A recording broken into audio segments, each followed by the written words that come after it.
not a jitterbug, but if you want to explore this precipitous country, he'll solve all your transportation problems.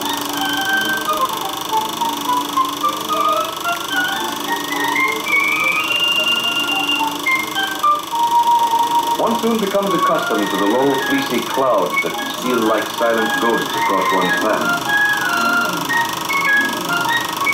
The gentle, undulating gait of the llama adapts itself very nicely to the swaying motion of the suspension bridge.